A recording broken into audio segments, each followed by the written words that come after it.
Greetings, I'm Danielle Schumacher, owner of THC Staffing Group. I have over 15 years of work experience in the cannabis industry. So today I will be talking about a staffing plan and employee and labor best practices for your license application and also for operating your business. I will touch on craft grow, infuser and transporter licenses and business plans. The big picture here is you will need to have experience staffing a business and also experience with cannabis specifically. So if you don't have both of these, you'll definitely need to work with experts to ensure that your application is accurate and sufficient. The application process is very complicated, and I don't recommend a small team trying to figure all of this out without professional help. I want you to have a realistic idea of can you complete the application and is it worth it to spend the resources on submitting that. The overall goals today are to understand staffing requirements, create an inclusive recruiting and retention strategy. Retention is keeping your employees, a sustainable business model, and also to incorporate employment best practices into your application and the operations. So the first big topic, attracting and retaining diverse talent. We're going to be talking about this for most of the time here today. The goals for this section are to hire and retain a diverse workforce and talent pool, build and maintain an inclusive company culture, and to really make diversity and inclusivity part of the standard operating procedures, not only in your human resources department, but throughout your company. So, employment law. It's really important, if you're going to apply for a license, you have to understand employment law, and everything in your application has to be in line with that. So if you don't have someone on your team who understands employment law, you will definitely need to get that. I'm not giving legal advice today, just covering the topics that you'll want to make sure you touch on in your application. Okay, employment law, things that you need to know when you're putting your team together and completing your application. If you don't already have someone on the team who has experience with employment law, you will definitely need to get that, usually from a lawyer, so that you can make sure everything you're doing and documenting is in line with federal law and state law. And then you also have to think about local employment culture and norms. So for instance, some regional differences. On the West Coast, it might be acceptable to invite a coworker to a drag show or to use cannabis during the workday. On the East Coast, I've seen that it's acceptable to swear and have loud political debates during the workday. A lot of those things would probably not be considered okay in the Midwest. And we have to be especially careful when we're talking about trying to retain diverse teams and also in the cannabis industry. You might have someone who is coming from a career in government work, working closely with somebody who has been working for years in nightlife. And the cannabis industry is under extra scrutiny. So all of this needs to be built into your staffing plan, and it all starts from day one when you're building your team. So let me put it like this. Do you get your legal advice from shows like Law and Order? No, I hope not. So I wouldn't want you to get your employment law advice from your experience interviewing and working in companies, because a lot of companies don't put enough time into this, and for instance, will ask illegal questions during the interview process. So you don't want to be basing your interview process on your experience being interviewed over time. Similarly, you can Google for job descriptions, but they'll all be different. And when you find something online, you really don't know, is that job description in line with employment law? So as cannabis becomes more mainstream, it's still important for us to remember that as cannabis companies, we will be under extra scrutiny. So it's important not only to understand cannabis law and the basics of what needs to be in your application, but what I'm going to be talking about today is how to go above and beyond all of that. And in the case of your application scoring, how to get more points for going above and beyond. So just an overview of topics you'll want to make sure to cover with a lawyer. Compliance, not only with cannabis law, but employment law. You'll want to know what questions are okay to ask in the screening and interview process. The way I learn it is to really just know which questions are totally illegal and to avoid those. And then background checks. What is required by law? And only do that, because anything more than that is usually discriminatory and a waste of resources. Hostile work environment. It's important to have a sense of the range of what constitutes a hostile work environment. I'm always learning. If you think you know what that is and what the boundaries are, keep learning. Make sure you check in often.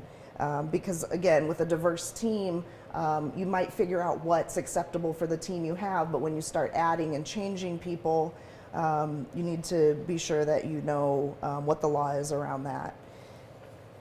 For instance, in this industry, we want to employ formerly incarcerated people and people in recovery, and having alcohol in the workplace could be a trigger for people in recovery. Another topic to cover with a lawyer, discrimination. There's so many different kinds of discrimination, and it's not only after you've hired someone that you have to be aware of that, it's from the start of when you first interact with the person in the hiring process. And that goes hand in hand with your company culture. Is your company culture making you vulnerable to being accused of a hostile work environment?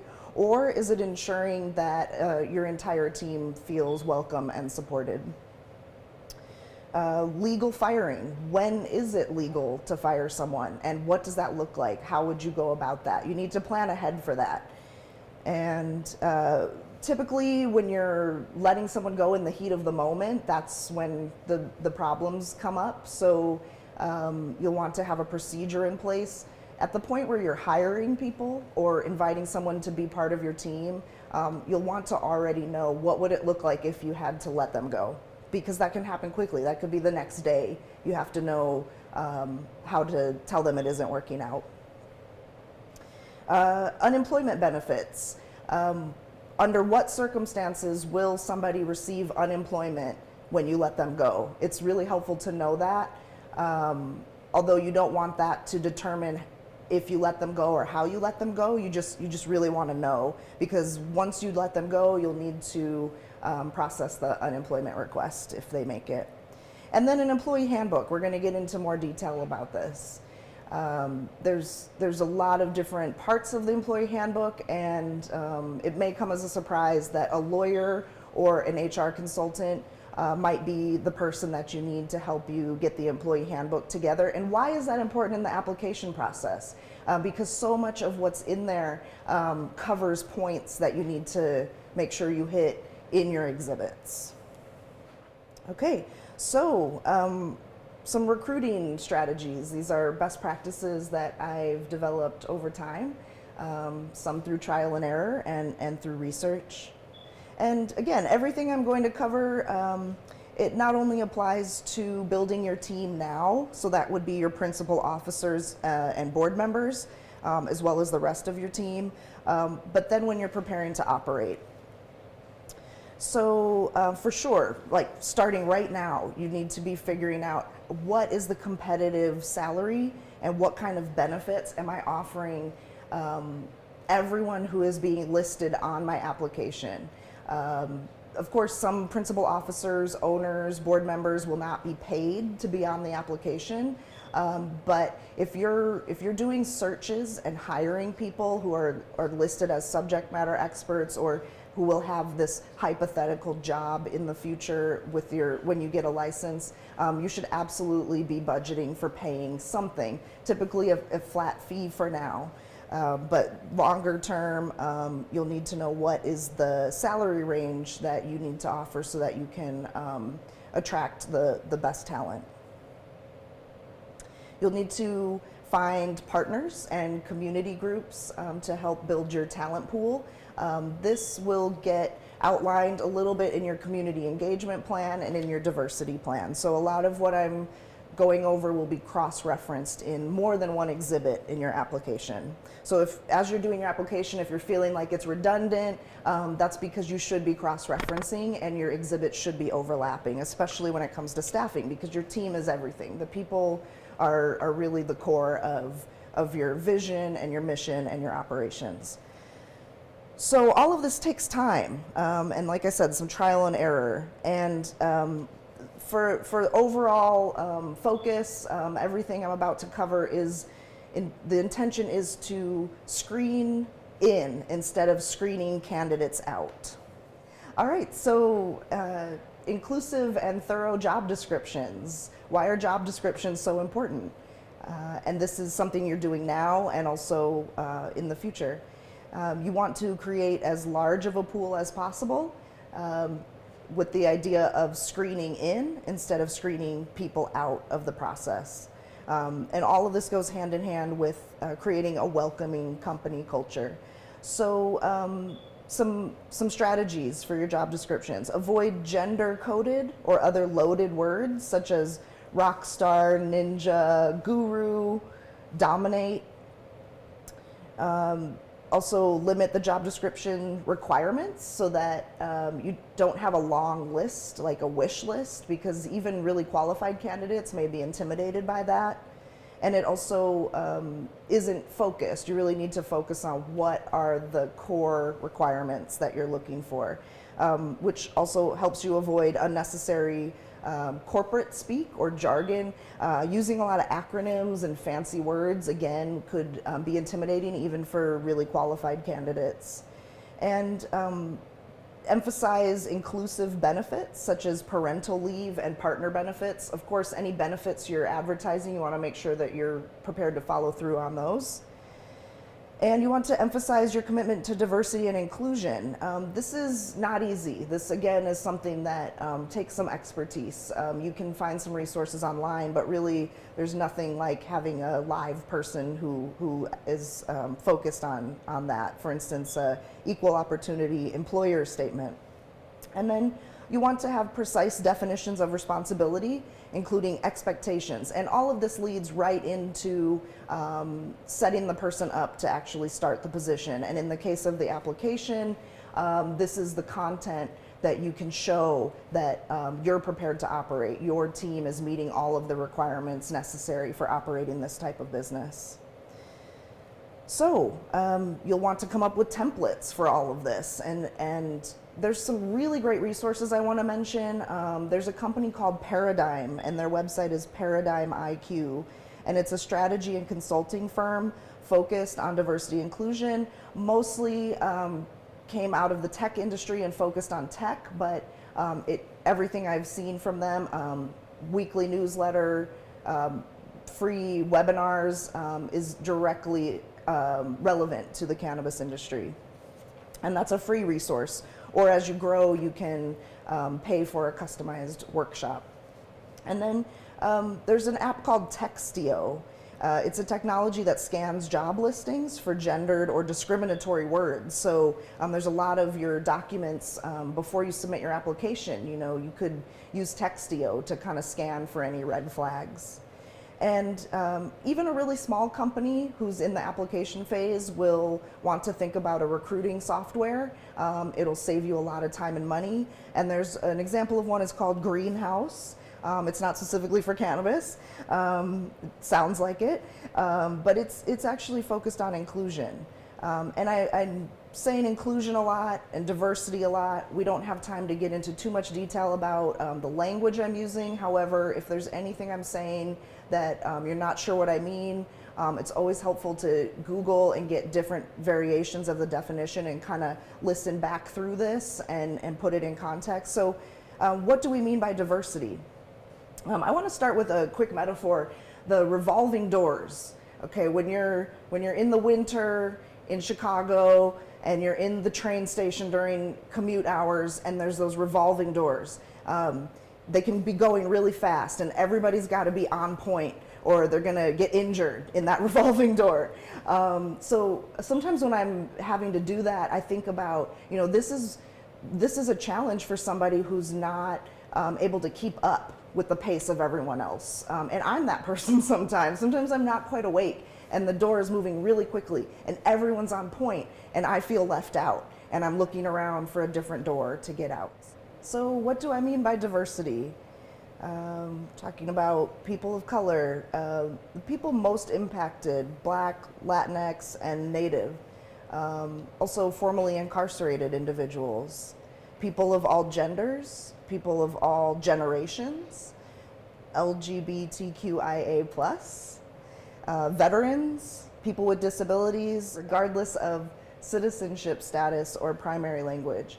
And as you can imagine, this is not an easy thing to do. So it's important and complicated, but there are companies that are figuring out how to do it, and some of the resources that I've already mentioned and will mention later can help you do this. For the purposes of your application, you'll just want to make sure you hit those points and think about what does that look like in practice, because you might want to cover some of those types of diversity with your principal officers and board members. The hiring choices we make now will determine which people are gaining experience in the fastest growing industry in the country. So this is bigger than your application in your company. You're part of a movement, and you have an opportunity to employ people and grow in this industry. So now I'm talking about retention, which, part of that is onboarding. And again, onboarding, if you look up what does that mean, there's a simple definition and a long list. So I'm going to cover an overview of different aspects of onboarding. So first and foremost, who to hire? How do you do that? There's a system for that. It's called a hiring rubric. It's a checklist for reviewing resumes, phone screens, and in-person interviews. It's a checklist of what to look for, especially those core competencies that you listed in the job description. And you'll want to list examples of responses to the questions that you'll be asking. Which responses, insufficient, good, or better? So examples of how to score better answers than others. Some rubrics score candidates based on which criteria they meet, and they should be, again, designed to screen in instead of screening out, and things to look for when deciding who to hire and what to list in that rubric. You want to make sure you're choosing the best fit for each role based on the qualifications and not an identity indicator. And look for candidates with specific interests in technical knowledge and professional growth. Definitely stress a startup frame of mind. Most cannabis businesses are still startups, except in states where it's been around for 10 years or more. And you want to be looking for employees who are interested in contributing innovation. And big thing to avoid, definitely avoid volunteers. Again, in that application phase, think about a budget for how can you compensate people who are participating in your application process. So you want to avoid asking people to volunteer, unpaid interns, bartering, and it may come as a surprise. You typically want to avoid hiring family and friends. There's a lot of reasons to avoid that. There may be reasons to hire a family or member or friend, but referrals are problematic. I was surprised to think this through. So why are referrals problematic and word of mouth? It actually brings positive bias into the process. So normally we're talking about unconscious bias and it's a negative thing, right? But when you're doing word of mouth, it can bring in positive bias, and really good candidates will be overlooked because you've already decided you have to hire your boss's cousin. And again, with all of this, you really want to try to stay focused as much as possible on the skill set, especially in the application phase. You really need the skills on paper to get the most points. And again, the importance of the employee handbook, I cannot stress that enough. So the goal there is to prevent problems. If you have a really solid employee handbook as part of your onboarding and training, hopefully you won't need to reference the conflict resolution parts that often. Hopefully you'll have it set up and have your culture figured out and standard operating procedures to avoid problems. Now, if you do encounter problems, which you will, even the best employer, there will be times where you need to make sure you refer to what is the policy and the procedures laid out in the employee handbook. So I'm going to cover some of the topics that you'll need to get in there. Ability accommodations, anti-discrimination policies, anti-harassment policies, anti-retaliation. Anti-retaliation, that's how do you make sure that the person who's filing a complaint is not retaliated against? You'll need employee review and promotion policies, and for discipline and termination. Coherent policies in core areas such as equal opportunity, sexual harassment, and the reporting of complaints and grievances. And most important thing with all of this is to be as rigorous and swift as possible when responding. There's nothing worse than when an employee files a complaint and then nothing happens for a week or a month. That's going to just make it so much worse. And same, parallel to the application process, if you've got someone that you were planning on listing as a principal officer and you're having problems with them now, those problems are not going to go away when you get the license. The problems are going to escalate. So any problems you are starting to see now in your team, I would suggest, even though you're under a deadline, you might feel like you're running out of time, it's really important to do what you have to do to be able to take a step back and figure out, is this really the team that we're going to be listing on this application? And just a few points about a training manual. A lot of us have heard the acronym SOPs, Standard Operating Procedures. The emphasis is on the standardization, and that's really important. And this is a big part of the exhibits that you'll be submitting. You need to have consistent rules and practices, not only so that all team members are held to the same standard, but so that when your application is being scored, the state can see that you're already ready to go and you're organized, and you will have a system for carrying out everything that you say you're going to be doing in this application. Some tips about internal training. I know there's a section coming up in detail about training. But when it comes to what's become really popular, sensitivity trainings and implicit bias training, unfortunately, those types of trainings tend to be too superficial, and we want to avoid anything that feels like we're just checking something off a list. So especially white team members could feel like, oh, I took the sensitivity training, I'm sensitive, check it off the list, everything's cool. So we're starting to see more options for internal training on these topics. A few that I recommend: ongoing training on cross-cultural communication skills, cooperative listening, and conflict resolution. And even if you take this training every year, you will learn something every time. And definitely think about offering mentorship programs, continuing education, and all of your staffing plan and labor and employment practices should be cross-referencing not only your diversity plan, but your community benefits plan. Because if you have a really solid community benefits plan, a lot of the things that I'm talking about with recruiting will just kind of start to come naturally as you're getting more involved in your community.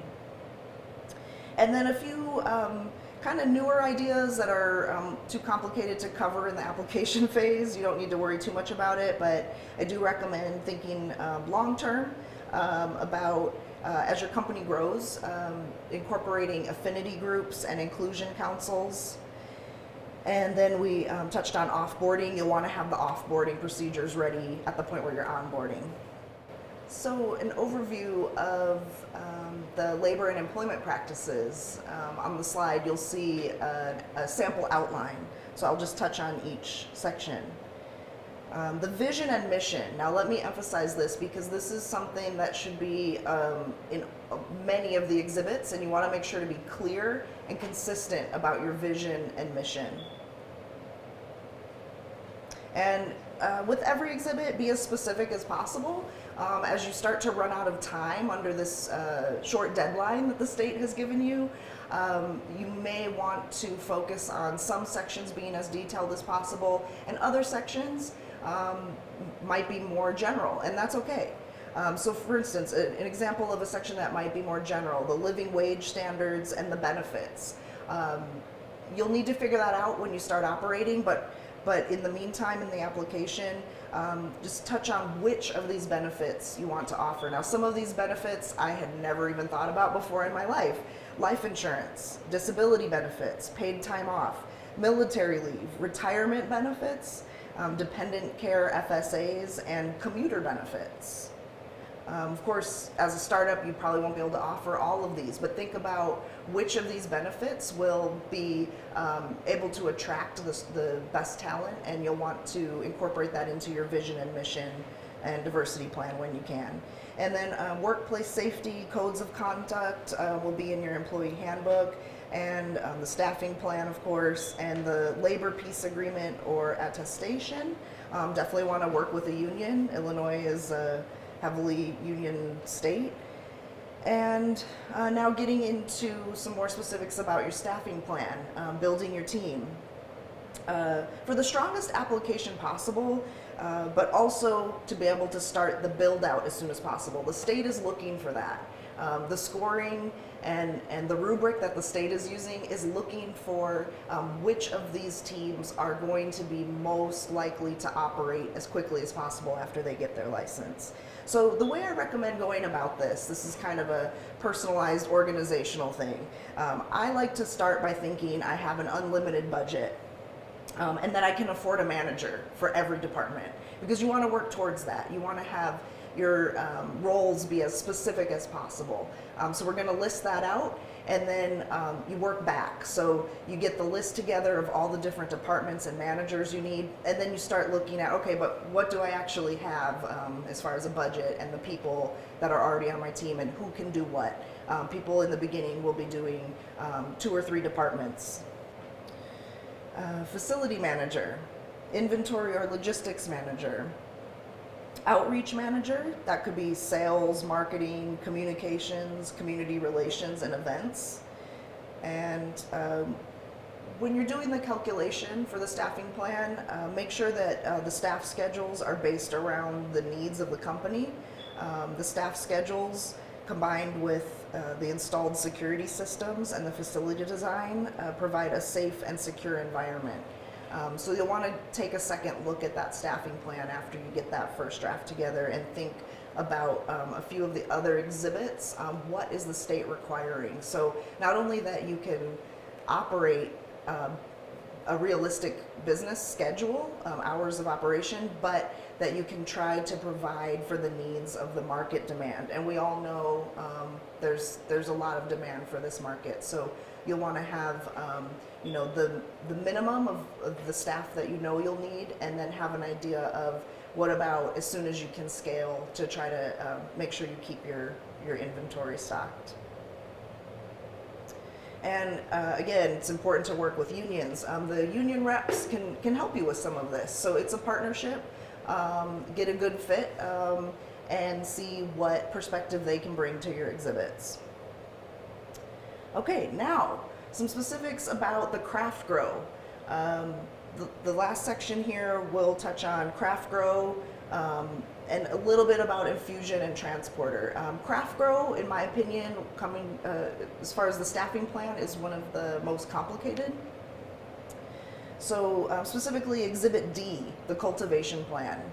I want to read it to you. I know you've read it, but think about it like this.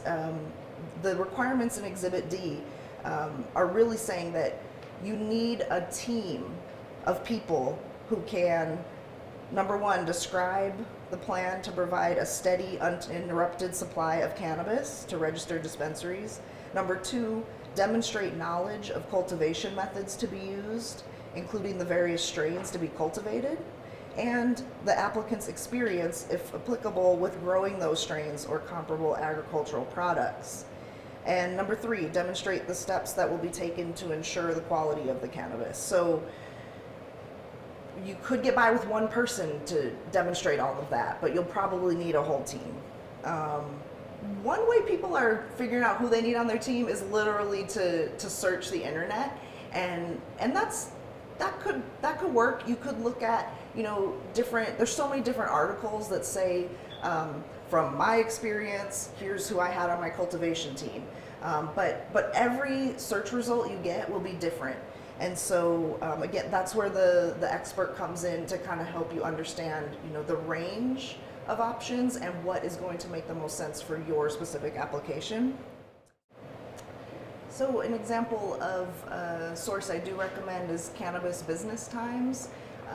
For instance, there's an article titled Key Hires for Your Cultivation Team, and the bottom line there is to have a balance of cannabis experience, but also mainstream agriculture and horticulture experience. So when you do find an article like that, it's an example of one possibility. The important thing to keep in mind is that every cultivation plan should include this list: building out the facility, record keeping procedures, and then procedures for breeding, cloning, vegetation, flowering, harvesting and drying, trimming, curing, packaging, and distribution. So again, if you can have one person cover all of that, as far as writing the content and being able to carry out the operations, that's great, but you'll probably need a team. And the only other thing I want to read directly to you is from the law. This is something that you won't find all the details in the application itself. There's many pages of the actual statute, and some of those pages tell you how the scoring will be done. And that's where a lawyer could help you really focus on the sections that will help you get more points and also be more prepared to operate. So now this will apply to craft grows, infusers, and transporters. And think of this in the context of who you want on your team, now as principal officers and board members, and in the future. So selected criteria for scoring applications coming directly from Illinois law. Proposed employment practices in which the applicant must demonstrate a plan of action to inform, hire, and educate minorities, women, veterans, persons with disabilities, engage in fair labor practices, and provide worker protections. Second criteria, whether an applicant can demonstrate experience in or business practices that promote economic empowerment in disproportionately impacted areas. Now this is covered in your diversity plan and your staffing plan, and also your community engagement. And then experience with cultivation of agricultural, horticultural products. So that there are some criteria specifically for craft grow. And then description of the applicant's relevant experience. And finally, list of any academic degrees, certifications, or relevant experience of all prospective principal officers, board members, and agents of the related business. Finally, I don't have a lot of detail to share with you about what to put in your staffing plan for infusers, but most of what I've covered is relevant. The difference is, between the cultivation plan and the infusing plan. And now infusing, think about things like a food scientist, somebody with an official culinary degree, and draw from other states. If there's an acronym, MIP, that comes from other states. So you might find somebody from Massachusetts who's actually worked as a MIP manager, so that's infused products manager. But you have to be aware, Illinois has some of the strictest testing standards. So if you're hiring from other states, One of the things we want to do in the hiring process is make sure that their experience is in line with Illinois standards. So I see a lot of candidates from Colorado. Some of that experience might not be compliant and might not be up to Illinois standards. Not that it's irrelevant, but you have to be aware. If this person's experience is from a state where the testing standards are much lower, you'll need to supplement them on your team with somebody who has a better understanding of Illinois law. And then finally, transporters. There's not really an exhibit that requires so much detail like we've covered today, but I did want to highlight some of the exhibits that I've been talking about. There's Exhibit A, the business plan, Exhibit B, suitability of employee training plan, Exhibit C, security and record keeping, and then E, of course, labor and employment practices, environmental plan, somebody to create it and also carry it out. A lot of these things are very labor intensive. So you don't want to skimp on any of this, including the diversity plan, and then again, the experience of your principal officers and board members. And finally, a few of the resources I recommend. Cannabis industry lawyer happens to be based in Illinois and puts a ton of information online. He's very generous and has a great team that helps with his podcast. And Glassdoor. Glassdoor, you may have heard of from an employee perspective, but from the employer's perspective, it's like Yelp. For business owners, you can look to see the range of salaries and any reviews or feedback to give you kind of a sense of best practices. And then LinkedIn, of course, there's a lot of great articles there, and networking for sure. And then the state, Illinois has been really great about, even though this timeline is really rushed, there's a lot of helpful resources on state websites. And the city of Chicago has been doing what they can. And then my company, THC Staffing Group. This is Danielle Schumacher from THC Staffing Group, wrapping up the staffing plan and best practices for employment, and wishing you luck on your application and operating your licensed business. Thank you to the Illinois Department of Commerce and Economic Opportunity for the opportunity to deliver this assistance to social equity applicants in Illinois. This production was created for us, by us, wholly by small, independent, and local women-owned and minority-owned businesses and organizations.